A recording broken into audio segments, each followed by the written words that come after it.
if mass is the focus for you as a rugby player, what we tend to do with our athletes is... So as long as we've got the protein intake right, and okay, we give ourselves a little bit of a calorie surplus there just to promote that tissue building. It's not as big as a lot of people will think. Like, yeah, we want to get big and it takes time, but actually don't neglect the...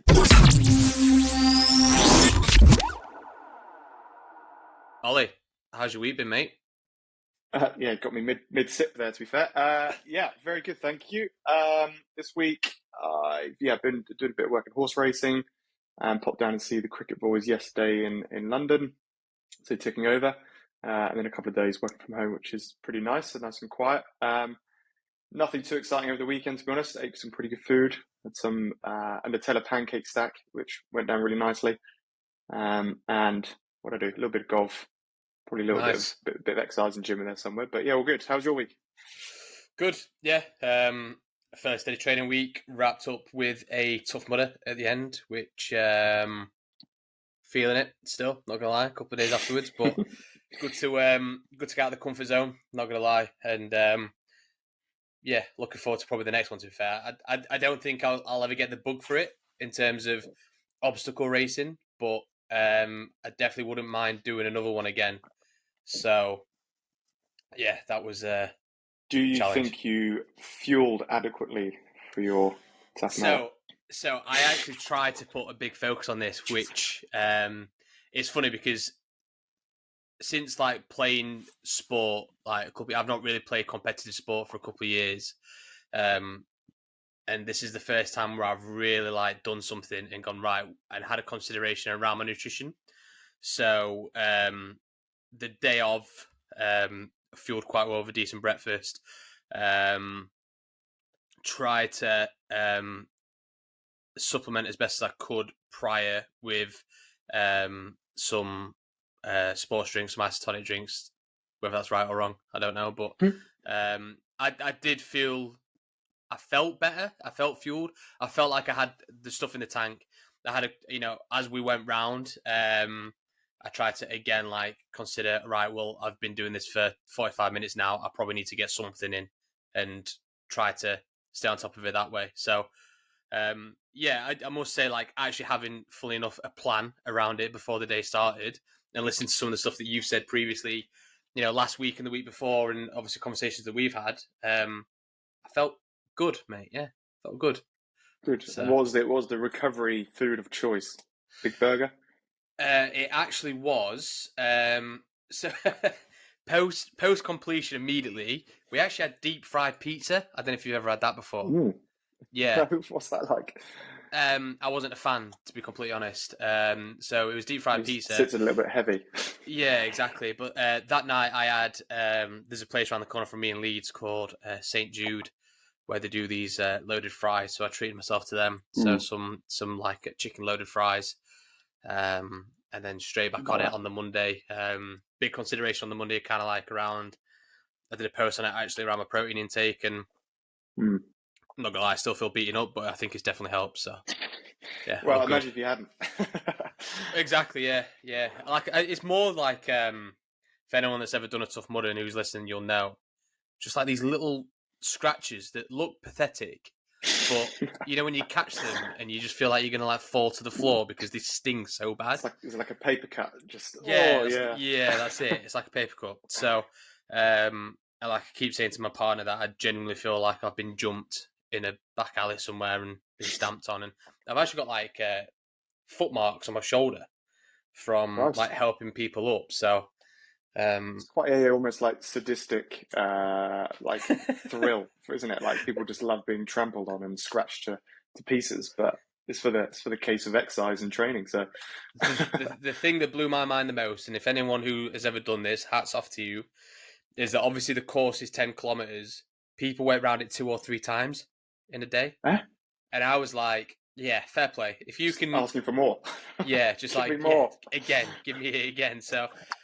I did the 10K, and like I said, the electric shocks were enough for me to say, you know what, I don't really want to do that again. So, hats off to you if that's how you like to spend your weekends. Well, good experience anyway. Coffee, what we're talking? I've seen you. I So caught you today mid I sip. did. Yeah. I did actually. I brought my. This is not ad. Hashtag not an ad. I've got. So I use this company called Blue Coffee, and they deliver like these different ones each time. I've got some Guatemalan beans here today, with notes of Nice. cherry and chocolate. So I've slapped that up into a really poor flat white, always ruining it.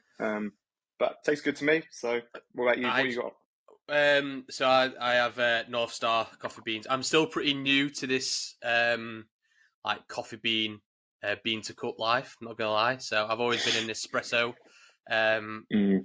nerd, I guess. And then I got like a bean to cup machine. So um, I try my best, like you say, to make a flat white and butcher it every time. I just can't get the milk silky. Can't do it. It just turns into a cappuccino every time. Yeah, I still got the hang of it. I just own it. Just embrace it.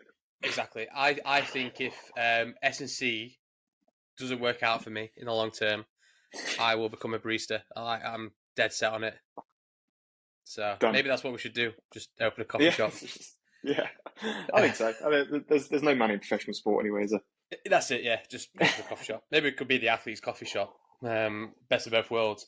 So yeah, but onto the onto I guess why people have hopefully jumped onto listen then in terms of the episode, not obviously just the coffee and me getting beaten up on a tough mudder.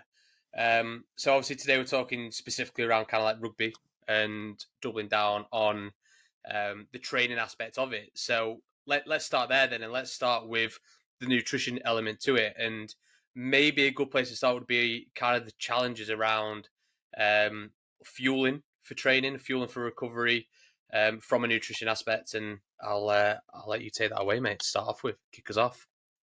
Sure. So, yeah, I guess what's really exciting that in the training club we did a seminar a few weeks ago actually, which is all kind of focused on fueling for training. Yeah, leading into training, what do we actually need? And so yeah, this kind of ticks a few of those boxes here. But I guess the first challenge that came to my mind was all about the different sizes of the athletes. Some of these guys obviously are pretty big, and what that means is that we've got a big tank to fill and to fuel. So actually hitting some of those targets and the amount of food that we need to consume can sometimes be pretty ridiculous. So like again, it's how are we getting enough fuel in to support that body? How do we overcome that if we're really struggling to eat that volume of food?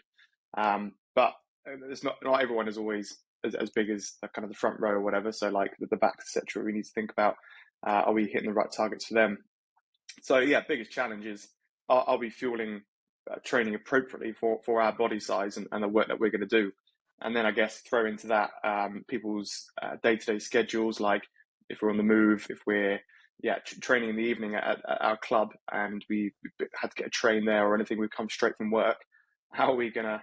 It's not professional athlete lifestyle where we're gonna go to the restaurant on the training ground and have a good meal at the right times and have it all prepped for you. Like you've got a lot to do and you've got a lot more to do as an amateur athlete. So yeah, how can you consider that? And I guess biggest thing for me, like when it comes all down to training nutrition, it's the same with all different sports. It's all about that. We call it periodization, and I guess some people might be familiar with that term in sort of like a training sense, but we can use it in a nutritional sense as well. So I love the term, and what I call it is like fueling with intent. Is have we got a purpose behind the food that we're putting into our body, and what purpose is that playing? Are we trying to fuel, a really really tough training day, or are we actually just trying to recover from a training day, or is it a low training intensity day? And all these days are different. So for anyone tuning in, I'd challenge them to reflect to ask themselves, do I eat pretty much the same thing every single day? And whenever I've done any talks, and even with like professional athletes that I work with, the amount of times they just say, yeah, I eat pretty much the same things every day just because that's habits. Like it's easy to nail the same breakfast and lunch because it's easy, we're used to it, and we've got those timings like nailed down. But your training demands don't look the same every single day. So actually, your nutrition should adapt and be flexible to that to make sure that we're nailing these really, really tough days and putting the most in that we can when we've got a tough training day. Also, we're scaling that down when we haven't got a big training day. And often that's the harder one. So I kind of went off on a few different tangents there, but I'd say, biggest thing is obviously, are we actually hitting those goals for our body weight? Because the sizes in rugby can differ quite significantly. are we actually changing what we're eating day to day based on our training schedule? And I guess that probably links in quite nicely with yourself. So, like, yeah, is there any challenges that you would throw from a training point of view? Yeah, it links in well with the periodization element of fueling for your hard days and fueling for your recovery days. In terms of, we try and make your hard days hard and your easy days really easy. In terms of, it's quite easy to do something on a Monday. You have your team training on a Tuesday. You then do your gym on a Wednesday. And I think I said this on the episode last week. In terms of, you then just layering fatigue on top of fatigue throughout the week, and you're never actually giving yourself that opportunity to recover and regenerate. And linking in quite nicely there in terms of the fueling with intent element, are you training with intent as well? And then having that week design of, well, I know on Tuesday I've got a team-based session. So, and I understand that this isn't realistic for everybody, but can we also get in our gym-based session on the Tuesday to then allow for Wednesday to be an intent recovery day from a training perspective? Because I think recovery has to be something that's programmed like anything else, but then it also links in nicely with the nutrition element as well. So I would say the first step for athletes where possible is designing your week in a way where you can do that. Hard days really hard, easy days really easy, and then it only allows you to have more intent on those training days, but more intent on your recovery days as well. So it links in nicely with what you just said there. On what you've just said there, so how could the everyday athlete, for example, potentially calculate, I guess, their, um, calorie intake and macro targets depending on where they are in terms of whether it's a training day or a recovery day? Is there an easy way of doing it, or? Uh, in essence, yes, but everything in nutrition ends up being quite complicated because, yeah, like food and calculating food becomes quite long, and yeah, the accuracy of it is quite questionable at times. But yeah, again, it all comes down to that body size and body weight. So essentially, everything's done on the kilogram, your body weight in kilos. So, for example, a low training day would probably be looking at this 2 to 3 grams per kilogram of body weight and carbohydrate. So, like, whilst it's really easy to do that calculation, yeah, you take your body weight, you literally times it by two, and then times by three, and you get like a little range there. The hard bit is knowing what that actually looks like in food, because I could say to you, yeah, okay, you need 200, 250 grams of carbohydrate on a low activity day. You're sitting there going, okay, great, but what does that actually look like? And it's quite hard to translate that into, I guess, like easy, applicable knowledge. But that then scales up, obviously, into harder days or like moderate intensity days and higher days. And we'll go up all the way to sort of almost like 6 grams per kilo of body weight. So probably hitting the 400, 500, maybe even 600 grams of carbohydrate for some individuals, which is a really significant amount. Typically, I guess like a easy rule of thumb is on those like low intensity days, we want probably our plate to be made up primarily from protein and veg, and only like 1 to 2 handfuls or like a quarter of a plate to be coming from carbohydrate. Then as it ramps up to like a moderately active day, we probably go to like a third of the plate carbohydrate, still got your veggies and your protein on there.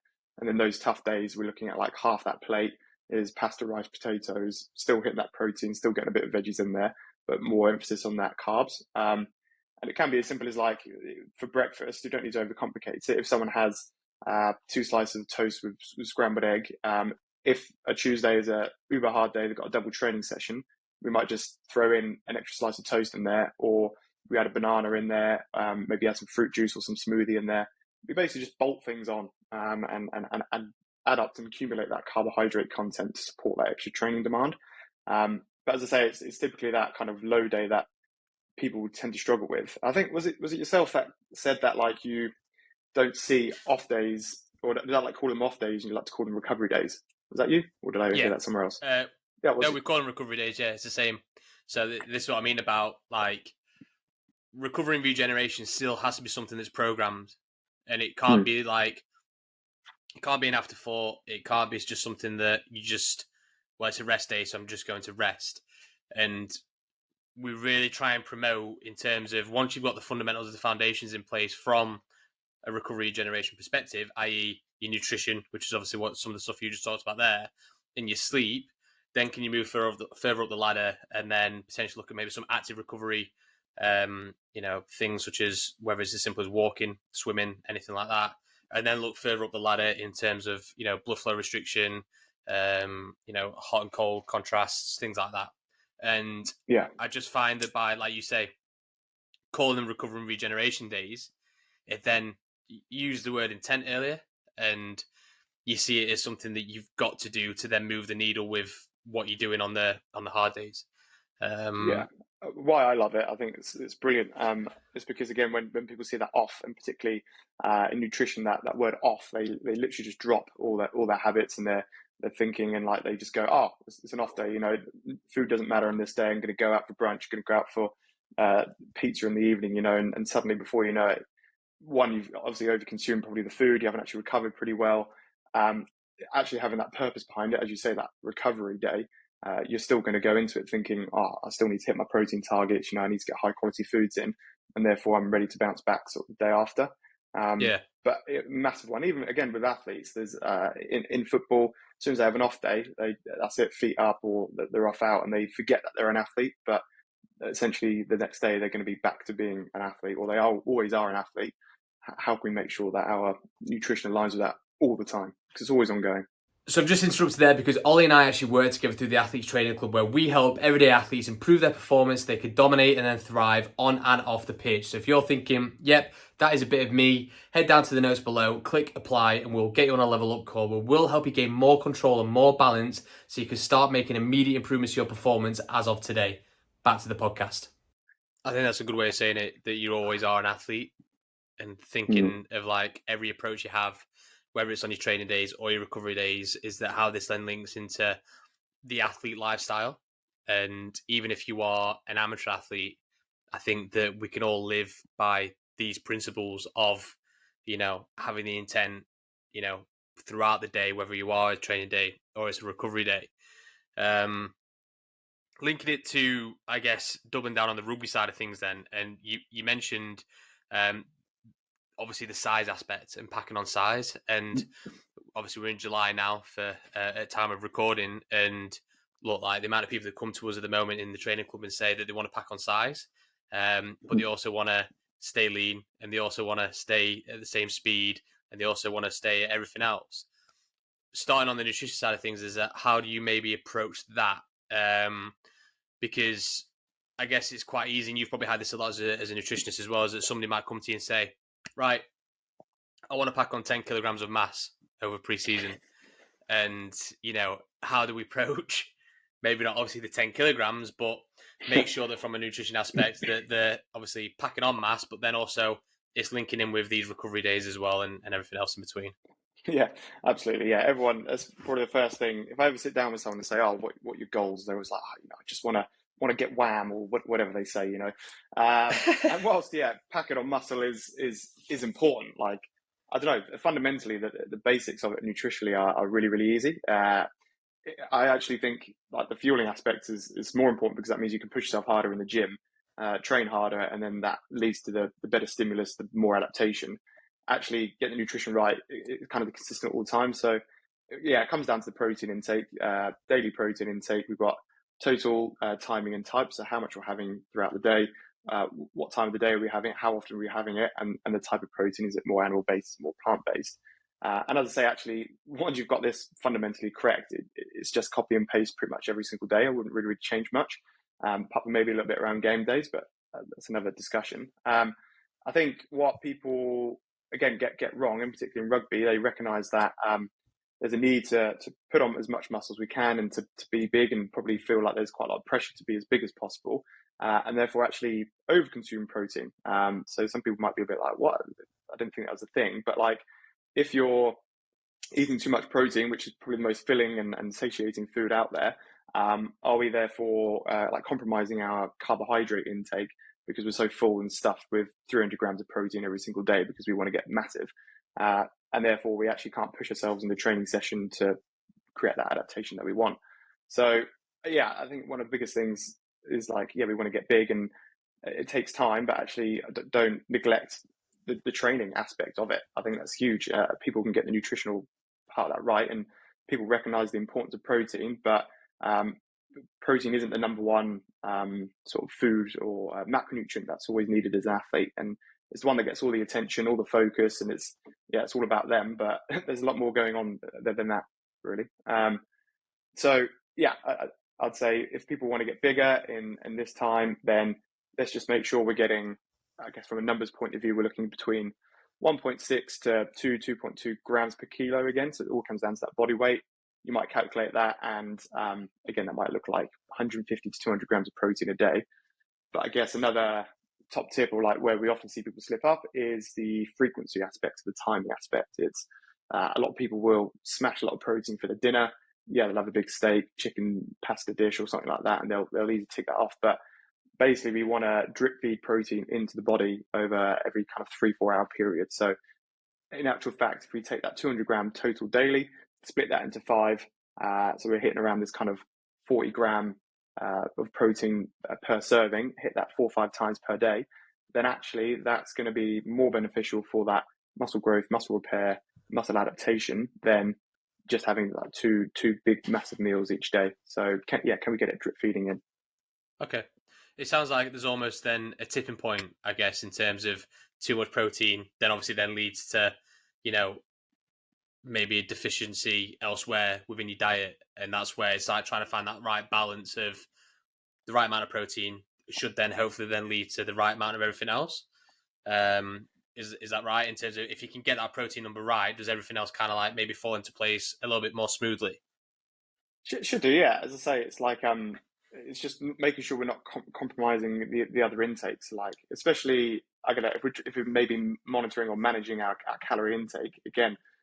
There's no need to have tons and tons of protein and suddenly we can't have loads of carbohydrate because that's just going to knock your training performance. Or again, we've gone quite high on protein and carbs, and therefore like our healthy fat intake is a little bit lower because we're trying to keep carbs, total calories down or something like that. So yeah, it's like, as I say, it's very easy for people just to get carried away with protein, try and think more is better. But I don't think people quite realize that there can be a negative to it, not necessarily from like a physiological point of view. It's just the fact that we're probably not getting the right kind of distribution of food across into our body to support our training. Yeah, it's the exact same from the SSC side of things, is that there's going to be that tipping point when it comes to actually putting on mass, where it's then going to have a detrimental effect on other areas of your training and performance, i.e. obviously, just basic physics. If you put on too much mass, you're not going to be able to move as fast. And things like that. So it's about figuring out like where that tipping point is for you as the athlete, and it's about making the main thing the main thing. So if you're thinking right now as a listener, I could do with putting on a little bit more mass, that's fine. I would always ask the question first of why. Like, why do you need that mass? Like, do you genuinely need it or do you want it? And then almost accepting that if you make that the main thing, other areas aren't going to be the main thing, and you're probably going to see, a bit of a setback in these other areas.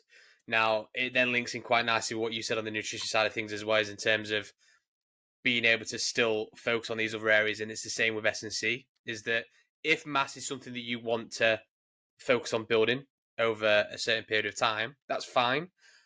Make sure you don't completely forget about everything else, because if you completely forget about everything else, you're going to see, reversibility at a quicker rate. And this is where vertical integration comes in. So vertical integration is basically everything's... vertical integration is basically everything's in the program at the same time. So hypertrophy, strength, power, speed, agility, and everything else in between. It's just that the volume changes depending on what the focus is. So if you're wanting to put on size as a rugby player, we'll say, if you're a second row, for example, that's fine. But you still need to have strength. You still need to have power. You still need to be, maintaining your acceleration and your horizontal force production for the scrum, for example. So my hand's a little bit higher here for anyone that's listening, not watching. Your hypertrophy focus is going to be high. Your speed, your strength, your power is still going to exist. It's just going to be at a lower volume. And that's obviously where program design comes in. So if mass is the focus for you as a rugby player, what we tend to do with our athletes is we'll do some power and maybe some strength work at the very start of a session. And when I say strength, I'm not talking about smashing, 4 sets of 3 or 5 reps of a back squat, but maybe some overcoming isometrics to try and maintain that strength. And it also then primes you for your session. And then you can then move into your hypertrophy work. And we tend to use an upper and lower split for hypertrophy, which is the only time we like to use an upper and lower split within our programming. And then from there as well, you can then maybe add on some conditioning at the end. And again, there's always going to be that question of the interference effects with your conditioning. But I would ask you as the athlete that what's the interference effect of you not doing the conditioning and just completely focusing on packing on size? Well, that's fine. You're going to be big, you're going to be jacked, but you're going to be knackered after 5 minutes. So, these things still have to be present within your program. So you can see there straight away that from an SSC and nutrition standpoint, it all is very similar in terms of design, planning, periodization, and that's going to make everything more efficient and effective. Yeah, huge. I think, again, when you haven't got necessarily someone to completely create your plan for you from like an SSC point of view, it's that, are we just putting on mass for the sake of putting on mass, and people just love trying to put on weight? But like if we're not getting that actual improvement in power and speed, it's a bit like myself. Like I don't really have loads of structure to my training. I just kind of throw weights around a little bit, and I'm not very powerful or particularly speedy at all. So like, by putting on mass, is it actually going to aid your performance? I think that should always be the core question that every athlete should have, especially if they haven't got a clear plan or periodization, or someone to take care of their training. If they're in charge themselves, then that's a huge challenge to actually make sure that what you're doing is supporting you to becoming a better rugby player, essentially, isn't it? And this is where testing and assessment comes in. From an SSC and a nutrition side of things. So from the SSC side is that understanding where you are as an athlete and how that links in with the position that you play and where you need to be better. So if you are an amateur athlete, semi-pro athlete, and you don't know currently what are your strengths and your weaknesses, I would highly suggest going through some form of testing battery, and comparing that to some data in some aspects, not necessarily obviously, elite level data, but get a good idea in terms of, for people here in the UK or even, playing at a similar level, you can get data on what a prop or a winger should weigh, or how fast they should be, or what strength output they should have. They're kind of like Nat 1, Nat 2 level, or even kind of like Fed 1, Fed 2 if you're playing over in France, for example. Then you can straight away see, okay, well, I need to put on mass. That's clearly something that I am struggling with. Or you might find that, actually, my mass is fine. I'm at the weight I need to be. Speed needs to be the focus for me over the next 8, 12 weeks. How would you do that from a nutrition aspect then, in terms of assessing where you're going right and where you're going wrong with obviously your nutrition, depending on obviously what the overall goal is? That's a really good question, because nutrition lacks objective markers. So like it's hard to get numbers behind it to know if what you're doing is better, because you can always speak to athletes and be like, how do you feel in training? How's your performance in training? How are your energy levels? And I guess it is all these subjective questions where you kind of tally them up together and I guess reflect on how you actually feel. If you make any changes to nutrition, then you go, how did I feel in training over the last week? Like almost rate it out of 10.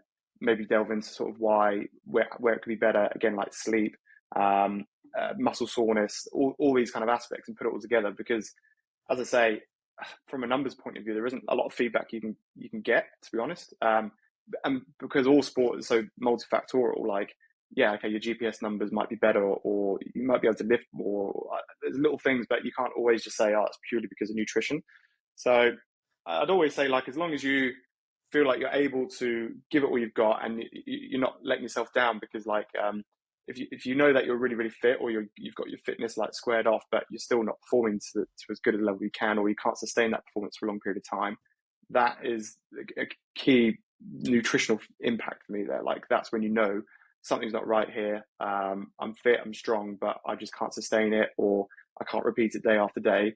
What's going wrong? It's your nutrition. You're not getting enough in. We're not getting the timing of the food right, and all those aspects. But a challenging one to kind of audit from like a nutritional point of view.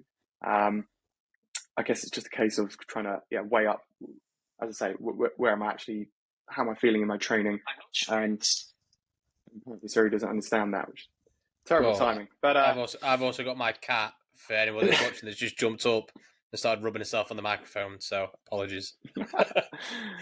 No, all good. But one thing I did want to mention, I think people also don't quite fathom like the rates of muscle development as well, particularly if you're like a advanced lifter or you've been going at it for quite a while in the gym. Like building muscle takes a really, really long time, and people want to slap, as you say, 3, 4, 5 kilos on. Ultimately, one, if that's actually going to come from muscle tissue, that's going to take a really, really long time. Two, you're probably going to put a bit of fat tissue on that as well if we're in a calorie surplus and we're trying to maximize that. And then again, it comes to that question, like, is that extra weight even going to benefit you if we put a kilo of muscle tissue on, but we put 2 kilos of fat tissue on, like you might even have a bit of a negative, a bit of a drop off there. So again, it takes ages and ages to build muscle. What would you say is a healthy target? Because and I'm going off like MyFitnessPal here, where you can like input what you want to achieve, and it's like, how quickly do you want to do it? Is it 0.5 kilograms a week, or is it a kilogram a week? Is there a target that athletes should maybe aim for if mass is the thing that they want to aim for in terms of weekly gain? So just the general athlete, there's another kind of cohort demographic I'll talk about in a second. But for your general athlete, basically all we need is like a 300 calorie surplus every day, Okay. add that up every day and see what that looks like over a week, just to maximize this muscle tissue building. Basically, we don't need to be having, again, like bit of a misconception, don't need to be having like 500 to 1,000 calories extra, or what people call dirty bulks or anything like that. So I think it's just an excuse, obviously, to smash Ben and Jerry's. It's not required at all, because as I say, as long as we've got the protein intake right, and okay, we give ourselves a little bit of a calorie surplus there just to promote that tissue building. It's not as big as a lot of people will think. The other group of people are, I see this a lot in like young footballers, who are typically like quite really skinny build, really skinny frame, really, really struggle to put on muscle, really light, and maybe quite new to, I guess, like the gym stimulus, who probably could have some quite quick muscle development gains. For them, I would say that they, I guess, realistically could probably put on like half a kilo to a kilo per month. And it's not all going to be complete functional muscle gain, but for them, we don't mind that so much, because they're so almost like skinny and just need to put a bit of size on that. They're actually going to get benefit from having maybe a bit of fat development and fat tissue gain, as well as that muscle tissue gain. We don't mind that fat going on if it means that muscle gain is being optimized as well. If that makes sense. No, it does, 100%. And I think like something as simple as that, what you said there about the 300 calorie surplus, is, again, misconception that it needs to be 500, 1,000 calories. We need to just be like eating all the time and finding, calories wherever we can find them, when actually like 300 calories, when you break it down, isn't actually a lot, but it's going to give you the output that you want whilst being able to it's going to give you the output you want in the long term, whilst being able to maintain an output in the present of still being able to perform and not over fueling and over consuming. So I think for the everyday athlete, take that away straight away. That simple, take away 300 calorie surplus is probably a good place to just simply start. I think again, it's just a bit boring, because like, again, you're not going to see big change very quickly. So like, if we say we're going to pack on 3 kilos in 3 months because we're going to eat 1,000 calories extra, people will love it because they'll see the results relatively quickly, but it doesn't necessarily mean that it's going to be beneficial, because in 3 months' time you might be going, I'm actually a bit slower because I've not actually put on good, like that much muscle mass, but quite a lot of fat mass. So again, it's like, I guess doing the basics, the boring bits really well, and being patient, because that 300 calorie surplus isn't really going to amount to much, but over a 6-month period, or a good quality period of time, that will add up. And this links in nicely as well with like the programming side of things, is that remaining consistent within specific blocks allows you to then have more control of your progressive overload, which then means you've got more control of the adaptations in the long term. So rather than trying to change your training plan week by week to keep it exciting and fun and whatnot, that's actually probably having a detrimental effect, because you're not actually having control of, okay, well, last week I did X amount of load, this week I need to try and get in this amount of load. So I guess it's like the boring basics linking nicely for S&C and nutrition. And it's trying to get that message across to obviously the everyday athlete. And if you're listening, take away that boring basics is going to lead you to the output that you want. So stick to a program week by week that allows you to have more control of your progressive overload, and stick to the boring basics of nutrition that allows you to have more control of the output that you're going to get in the long term, but then the output that you've got in the present as well. And the irony of it is that's probably your quickest way to then the output you want anyway. But it's the slowest. It's the slowest way around, quote unquote. So, 100%. my cat is become a star of the show all of a sudden. So, new member. Got a new member of the Athletes Coffee Club. I think maybe just before we wrap it up, I think it'd be good to also talk about for the rugby player as well, maybe like a strength and power aspect, because obviously like mass is one area, and then you've got strength and power, which we know for rugby specifically are both massive KPIs. From a nutrition aspect then, is there any like key focuses that athletes might want to double down on if strength and power output is the focus? Providing we've got all the basics ticked off, so like everything I kind of whistled on about a little bit in this session, all about that protein. Make sure we're fueling those like speed and power based sessions really, really well, so the quality of the sessions really high, and therefore again that adaptation is going to be maximized. I guess the only additional thing that I haven't really mentioned is about creatine and creatine monohydrate. So any strength power based sport or like intermittent, so like repeated sprint based sport, creatine monohydrate has got a ton of benefits, both from like a performance and a health point of view. So really, really good for brain health, but also basically it's really good at like that repeated sprint. So that recovery time between sprints will be shorter. And then when you get you in the gym, we're able to recover quicker between sets. We're able to perform better in the sessions. And then ultimately that leads again to that adaptation improvement. So it's not a case of like, you can't just take creatine and it suddenly makes you bigger. It doesn't really help like your muscle growth per se. It helps the quality of your sessions to improve. And I mean, match day performance as well, which then transcribes obviously into that muscle development adaptation as well. So I'd 100% recommend it. I even recommend it for like general public. I think it's got so many benefits. There's more and more benefits coming out about it.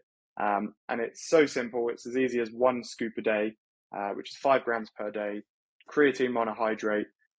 Just find a way to get it into your daily routine, whether that's morning, a glass of water, glass of squash, put it in a shake after the gym every day or something. As long as you tick it off every day, that's the most important thing. There are other ways you can do it. You can do like a loading phase, whatever, but I actually just tell people, don't worry, just keep it as easy as you can and just do 1 scoop per day.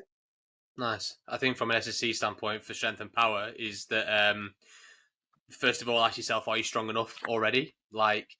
And if you're not, then strength needs to be the focus before you then start messing around with contrast training or French contrast training, because strength acts as the foundation for your power output anyway. So for a lot of athletes, they can get some really, I'm going to use the word quick, gains in their power by actually focusing on their strength development. So again, there's some key metrics out there. For example, if you're squatting kind of like 1.9, 2 times your body weight for a 1RM, you're probably strong enough as a rule of thumb. And then you can then look to, okay, well, how can I then maybe double down on some power training through maybe contrast, through maybe French contrast at a later date. So really hone in on actually that strength development first. Do you have that strength foundation before you then move on to the power development aspect of it? And the way I always try and get this across is the building blocks. So one building block sets the foundation for the next one. So it might actually be before you even get to that strength development aspect that you go back to the mass conversation, you probably need to build, or you might need to build, a little bit more cross-sectional area to then actually have the capacity to then build the strength that you then need to then build the power. So it's foundation, foundation. Before you jump to the cool, sexy, shiny, plyometrics, power, contrast training, and the list goes on, do the boring basics first of cross-sectional area, strength development, then move up the ladder to the power. So I think a common theme again of this episode is boring basics, get them right, hone in on them, and that's going to be your quickest way to where you want to get to. Fact. Probably be a recurring theme throughout the whole podcast. We're just extremely boring people. Go on. just be boring. But don't eat just fish and a rice cake. This could be opening a can of worms, and this is because I'm not an S&C coach by any means. But so obviously with power and speed development, I know that quite a lot. Obviously, in professional clubs they use quite a lot of gadgets to obviously monitor like the time, and it's all about the timing, isn't it? Like how quick you're activating sort of the muscle group. Is that right? And then I was just wondering, basically, is there any like gadgets, I guess, for like the semi-pro or amateur athlete who obviously don't have access to those kind of things? I don't know, is that something that you prescribe where we're trying to actually target a certain, I don't even know what's it called, like timing Rate of of force movement? development. That's Yeah. the So one. There you go. yeah. So there is gadgets out there. So there's like Output, and they're probably the main one in that area. You can obviously get transducers. You're probably looking at a bit of money to potentially get some of them. A real good one to get a good idea for you as an athlete of where your power output is that there's an app called My Jump 2, which is really good. Basically, all you have to do, and we use it for our testing with our athletes, is you can do kind of power output from doing counter movement jumps. You can get a really good idea of your reactive strength. And basically, all it does is it calculates your power output from obviously your mass, and then you take off time to your landing time. And it probably as close as you can get to probably using some force plate without using a force plate for then getting a power output. And it's really cheap. I think it's like £15 to buy, one off on your phone. And it's a real good way of using athlete tracking your power output and your force output. It can't track rate of force development. That's where you're probably going to have to spend a little bit more money. But from a power output aspect, for what you get from that app, it's a no-brainer. So I'd highly suggest for athletes we use that with our athletes for programming, because obviously we can't just send force plates out to every athlete that signs up to the training club. But the My Jump 2 app, yeah, it would be nice. But the My Jump 2 app is brilliant from a power aspect standpoint. You mentioned speed.